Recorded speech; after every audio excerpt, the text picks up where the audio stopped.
মর্যাদা ফেরেশতার চাইতে বেশি, এটা কোরআনের কারণে। শুধু তাই না, তোমার ইজ্জত সম্মান যদি ধরে রাখতে হয় আমার কোরআন ছাড়া সম্ভব হবে না। 3 নম্বর হলো আল্লাহর কোরআন শ্রেষ্ঠ নিয়ামত, যেটা ইহকালেও পরকালেও কাজে লাগে।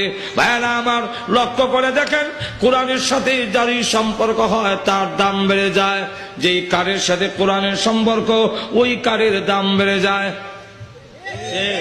আরো ধরে কোন বাড়ে কিনা? তুলা কাঠ দিয়া, শিমুল কাঠ দিয়া রেওয়াল বানায়, রিয়াল সিরন্ত রিয়াল। এখন ইটার দাম কত? পাও লাগলে চুম্বন করে।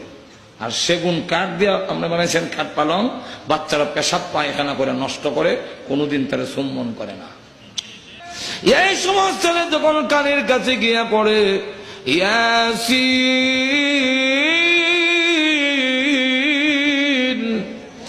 যেই মাত্র সূরা ইয়াসিন তেলাওয়াত করে এমনি আল্লাহ ডাক দেয়া বলেন, ও ফেরেশতারা, আর কষ্ট দিও না, আর চাপ দিও না।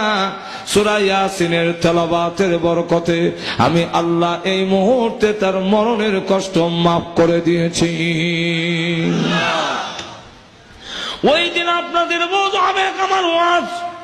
কোরআন যে বড় নিয়ামত, শুধু এইখানে না, পৃথিবী থেকে যেদিন বিদায় হয়ে যাব, কবরের জগতে যেদিন আপনি আমাকে রাখা হবে, আল্লাহর নবী বলেছেন, ইয়াতিকি মালাকান ফায়ুজলিসানিহি, আপনাকে কবরে রাখার পরে 2 জন ফেরেশতা এসে আপনাকে বসাবে। আপনি চোখ খুলে তাকায়া দেখবেন সূর্য লাল হয়ে গিয়েছে। যারা দাফন করতে আসছিল তাদের জুতার শব্দ কবর থেকে শোনা যায়। এই শব্দ শুনে ডাক দিয়ে বলবেন, তোমরা কারা গো? এই কবরে আমি কেমনে ঘুমাবো? এখন আমার অবস্থা কি হবে? এরে সন্তানেরা, এত নিষ্ঠুর হয়ে গেলে, আমি ভালো জিনিস খাই নাই, ভালো কাপড় পরি নাই, টাকা খরচ হয়ে যাবে, আর আজকে আমাকে রেখে দিয়ে তোমরা চলে যাও।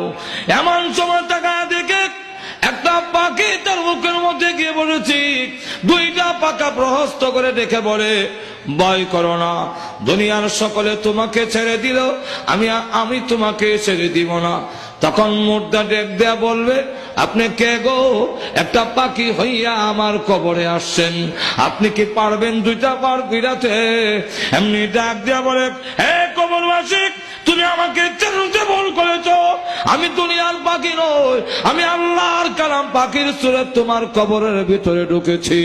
সকলে তোমাকে ছেড়ে দিতে পারে, ভয় করো না, আমি আল্লাহর কাছে দরখাস্ত করব, যতক্ষণ পর্যন্ত জান্নাতের বাগান না হবে আমি তোমাকে ছেড়ে বিদায় হব না। তখন ওই দিন বুঝবেন কোরআন যে